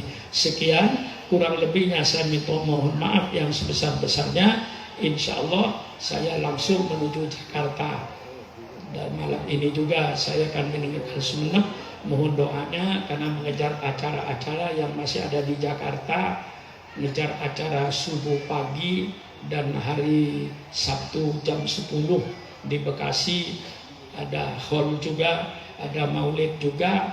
Masih saya, ya undangan saya tua begini ini masih penuh saja, baik di luar Jawa, di Kalimantan, di Sumatera, di Jambi, di Pekanbaru. Mereka kayak yang menganggap saya itu kayak dulu, padahal saya ini ya sudah lemah lah badan saya ini, umur sudah 82 masuk 83 tahun. Itu bukan umur yang enteng itu. Nah kebetulan Allah kasih ujian sama saya. Tulang saya ini sudah bukan tulang asli, yang di paha ini tulang bikinan Jerman, yang pentolan kayak unde-unde itu. Yang sekarang gerak saya begini, engselnya itu bukan engsel asli, sudah engsel besi bikinan Jerman. Ya spare part mobil itu kalau sudah mobil mahal ya spare partnya mahal. Ya spare part Mercedes misalnya, spionnya saja bisa 3 juta. Padahal kalau spionnya angkot itu ya, tapi kalau sudah Mercedes, wah itu sudah spionnya aja ada 4 juta, 5 juta spion aja. Itu baru onderdilnya mobil, apalagi onderdilnya orang. Jadi kaki saya ini ya alhamdulillah rasa sakit tidak ada, cuman ada agak kaku kalau melangkah itu. Ya maklumlah bukan barang asli, jauh daripada barang aslinya. Tapi daripada saya jalan di atas roda, di kursi roda, kata dokter kalau diganti dengan spare part bikinan Jerman ini, Kiai, insya Allah 2 bulan Pak Kiai bisa jalan. Itu betul, malah tidak sampai 2 bulan saya sudah bisa jalan tanpa tongkat. Cuman kalau jauh saya pakai tongkat. Kalau di rumah jalan-jalan di pondok ya nggak pakai tongkat, saya biasa saja jalan. Kalau jalan jauh saya bawa tongkat. Perjalanan saya masih Oktober, November ini penuh saya, sampai akhir November penuh. Akhir November itu insya Allah saya ada di Singapura 1 minggu, ada di Malaysia 1 minggu. Baru November, Desember baru insya Allah agak kosong lah. undangan yang luar mungkin sudah tidak ada, tinggal yang di Jakarta saja. Saya cuma mohon doanya, mudah-mudahan Allah memberikan kesehatan kepada saya, sehat lahir dan sehat batin. Itu yang terpenting, badan saya sehat, otak saya sehat, pikiran saya sehat, dapat memberikan nasihat dengan pikiran yang sehat. Itu saja saya mohon doanya. Kalau panjang umur, candai madurah, lancong umur tapi ngeloleh. Yang mana tak lancong umur ngeloleh bener. Merepotan orang bengkoh, nah mereka akan mau cak kita ngakak. Yang bingung anak malah cabut terus Allah mentua, napa panjang umur ngeloleh, enten tak minta lancong umur saya ngeloleh. Lancong umur, sehat jasmani, sehat rohani. Saya bisa menjalankan dakwah dengan sebaik-baiknya. Sekian, terima kasih kepada Bapak Haji Asy'ari dengan seluruh pengurus Yayasan Al-Hikmah. Saya ucapkan terima kasih. Mudah-mudahan Allah yang membalaskan kegiatannya ini. Saya cuma mohon maaf yang sebesar-besarnya. Wallahul muwaffiq ila aqwamit thoriq. Wassalamualaikum warahmatullahi wabarakatuh. Al-Fatihah biniyatil qabul wa tamami kulli su'lin wa ma'mul wa ala kulli niyatin salihah wa ila hadratin nabiyil mustafa Muhammadin sallallahu alaihi wasallam. Al-Fatihah. A'udzu billahi minasyaitonir rajim. Bismillahirrahmanirrahim. Alhamdulillahi rabbil alamin. Ar-Rahmanir Rahim. Maliki yaumiddin. Iyyaka na'budu wa iyyaka nasta'in. Ihdinas siratal mustaqim. Siratal ladzina an'amta 'alaihim ghairil maghdubi 'alaihim waladdallin. Amin. Allahumma bihaqqil Fatihah wa bi sirril Fatihah wa bi karamatil Fatihah wa bi barakatil Fatihah wa bi jahi man unzila 'alaihil Fatihah. Ya farijal ham, ya kasifal, ya man li'abdi yaghfir wa yarham, ya dafi'al bala idfa'nal bala, ya dafi'al bala idfa'nal bala, ya dafi'al idfa'nal bala wal waba wa ta'um wa virus corona min baladina hada khassah wa min buldanil muslimina ammah. Allahumma lakal hamdu syukra wa lakal mannu fadla wa anta rabbuna haqqa wa nahnu abiduka riqqa wa anta lam tazal lidhalika ahla. Allahumma ya muyassira kulli asir wa ya jabira kulli kasir wa ya sahiba kulli farid wa ya mughniya kulli fakir wa ya muqawwiya kulli da'if wa ya ma'mana kulli khaif. Yassir alaina kulla asir fataysirul asir alaika yasir ya man la yahtaju lil bayani wat tafsir. Hajatuna ilaika kathir, hajatuna ilaika kathir, hajatuna ilaika kathir wa anta alimun biha wasir. Allahumma sahih umurana wa umuran yuhibbuna wa umur man yusa'iduna wa umur man dakhala baitana wa umur al muslimina wal muslimat wal mu'minina wal mu'minat al ahya'i minhum wal amwat. Rabbana atina fid dunya hasanah wa fil akhirati hasanah wa qina adzabannar. Subhana rabbika rabbil izzati amma yasifun wa salamun alal mursalin walhamdulillahi rabbil alamin. Taqabbalallahu minna wa minkum. Allahumma taqabbal ya karim.